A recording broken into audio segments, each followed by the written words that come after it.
எல்லோருக்கும் அன்பான வணக்கத்தை தெரிவிச்சுக்கிறேன். உண்மை குருமாரின் திருவடிகளை வணங்கி இந்த காணொளியை உங்களுக்கு சமர்ப்பணம் பண்ணுறேன். இன்றைய தலைப்பு மனம் ஒரு மாய கண்ணாடியின் தொடர்ச்சி. இந்த தொடர்ச்சியின் வீடியோவில் என்ன காணொளியின் சப்ஜெக்ட்னு பார்த்தீங்கன்னா, இந்த மாய கண்ணாடி எப்படி தூய்மையாக வச்சுக்கணும், இந்த மனம் என்ற மாய கண்ணாடியை எந்த நிலையிலெல்லாம் பராமரிக்கலாம், எதை வச்சு பராமரிக்கலாம், இந்த மாய கண்ணாடி எதனால் தூசி அடையுது, அது சரியான ஒரு தெளிவான நிலையில்லாத ஒரு நிலையில் இருக்குது, அதுக்கு உண்டான ஒரு வழிநிலைகள் என்ன. இப்போது நம்ம ஒரு ஒரு செயலும் செய்யும்போது அந்த கண்ணாடி மாய கண்ணாடி என்ன ஆகும்னு ஒரு ரிஃப்ளெக்ஷன் குத்துக்கிட்டே இருக்கும். ஒரு பிரதிபிம்பம் சொல்லுவாங்க, ஒரு விளைவு, ஒரு பிரதிபலிப்பு அப்படின்னு. ஒரு செயலில் அது இந்த மாய கண்ணாடி எப்படி பிரதிபலிக்குதுன்னு பார்க்கலாம். ஃபஸ்ட்டு இந்த மாய கண்ணாடி உங்களையும் பார்த்துக்கலாம், இல்லை பல்வேறுபட்ட மக்களும் அந்த கண்ணாடியில் பார்க்கக்கூடிய வாய்ப்புகள் இருக்குது. இப்போது நீங்கள் மட்டும் பார்க்குறது அந்த மாய கண்ணாடியில் மனம் எப்படி பிரதிபலிக்கிறது, பிம்பமாக எப்படி பல்வேறு கோணங்களில் அமையுதுன்னு ஃபஸ்ட்டு பார்ப்போம்.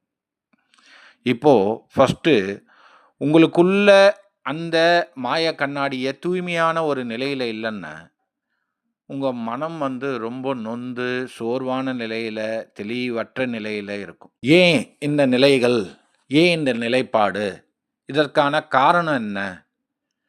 உங்களுக்கே தெரியும், எல்லாமே தீவினையின் ஒரு ஏற்பட்ட ஒரு தூசு, ஒரு அழுக்கு. அந்த அழுக்கு நிலையை நிவர்த்தி பண்ணணும் அப்படின்னா உங்களுக்குள்ள ஒரு புரிதல் வரணும். இந்த மாய கண்ணாடி என்ன, இது இந்த மாய கண்ணாடி வச்சு என்னென்னலாம் பயனடையலாம், இல்லை என்ன மாதிரி விஷயங்கள் விளைவு ஏற்படுது, இந்த மாய கண்ணாடியை பற்றி தெரிஞ்சுக்கணுன்னா நம்ம என்ன பண்ணணும். இந்த மாய கண்ணாடி, மனம் என்ற ஒரு மாய கண்ணாடியை வச்சுக்கிட்டு நம்ம வாழ்வில் எப்படி அடுத்தடுத்த நிலைக்கு எடுத்துகிட்டு போகலாம்.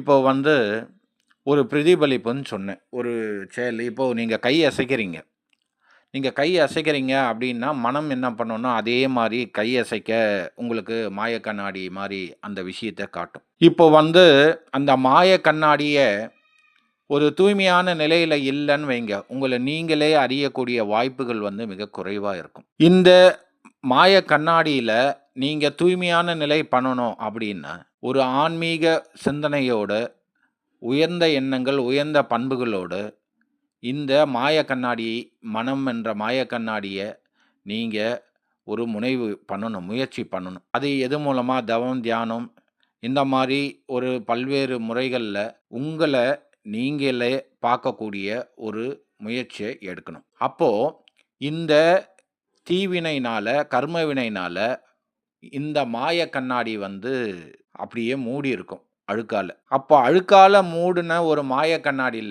உங்கள் முகம் தெரியுமா?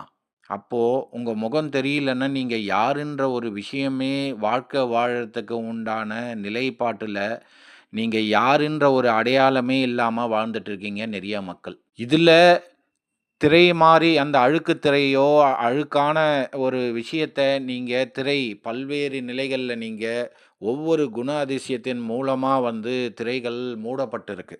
எது? இந்த மாய கண்ணாடியை நீங்கள் தூய்மையான நிலையை பார்க்கக்கூடிய ஒரு நிலைப்பாட்டுக்கு வரணும் அப்படின்னா இதில் இருக்கிற குணாதிசயங்கள் உங்களுக்குள்ளே இருக்கிற கோபத்தையோ, துன்பத்தையோ, காமத்தையோ, பொறாமையோ எவ்வளவோ 8, 10 விஷயமாக இருக்குது. இந்த குண அதிசயங்கள் எல்லாமே அந்த மாய கண்ணாடியில் படிந்திருக்கிறனால உங்களின் நிலை, உங்கள் முகத்தை உங்களால் அந்த மனம் என்ற மாய கண்ணாடியில் பார்க்கக்கூடிய வாய்ப்புகள் குறைவாக இருக்குது. அப்போது இந்த மாய கண்ணாடியை தூய்மை நிலைப்படுத்தணும் அப்படின்னா உங்கள் குணாதிசயங்களை மாற்றிக்கணும். அப்போது உங்கள் குணாதிசயங்களை நீங்கள் மாற்றிக்கிறதுக்கு உண்டான முயற்சிகள் என்ன என்ன? இந்த குணாதிசயத்துக்கு மாற்றக்கூடிய பல்வேறு வழிமுறைகள், பல்வேறு செயல்முறைக்கு நம்ம எப்படி எடுத்துகிட்டு வர்றது? நான் சொல்றது மாய கண்ணாடிய ஃபர்ஸ்ட்டு நீங்களே பார்க்கல. இந்த மாய கண்ணாடியில இன்னொருத்தரு அதாவது எவ்வளவோ பேர் பார்க்கலாம் இந்த மாய கண்ணாடியில உங்களோட சேர்ந்து. உங்க உங்க கிட்ட இருக்கிற மாய கண்ணாடியில, அவங்க கூட சேர்ந்து நீங்களும் பயணிக்கலாம். இந்த மாய கண்ணாடி இது ஒரு உலகம் மாரி இது. அதுக்குள்ள முதல் தெளிவு இருந்தா தான் அந்த உலகத்துக்குள்ளேயே முடியும். அந்த உலகத்துக்குள்ளேயே முடியல அப்படின்னா, நீங்க அந்த அழுக்கு கர்ம வினை, தீவினையில அந்த குணாதிசயங்கள்ல இருக்கிற பல்வேறு நிலைப்பாட்டுல, நிலைத்தன்மையில இருந்து நீங்க மாறணும். இந்த தி இந்த தீவினையும், கர்ம வினையிலிருந்து நீங்க இத சரி செய்ய உங்க குணாதிசயங்கள் மாற இந்த மனம் என்ற மாய கண்ணாடி தூய்மை அடையக்கூடிய வாய்ப்புகள் அதிகமா இருக்கும். அப்போ அதோட பிரதிபலிப்பு தெளிவா எப்போ உங்களுக்குள்ள வருதோ, அப்போ உங்கள நீங்க உணரக்கூடிய, உங்களுக்குள்ள ஒரு தெளிவும், புரிதலும், ஒரு மனத்தெளிவும், மன அமைதி, மன நிம்மதி எல்லாமே உங்கள சேரும். இந்த பகுதியில இதுவரைக்கும் நீங்க பார்த்த நாலேட்ஜ் அத நீங்க எடுத்துட்டு புரிஞ்சுட்டு இருப்பீங்கன்னு நெனைக்கிறேன். அடுத்த காணொளியில இதன் தொடர்ச்சிய பார்ப்போம். நன்றி, வணக்கம்.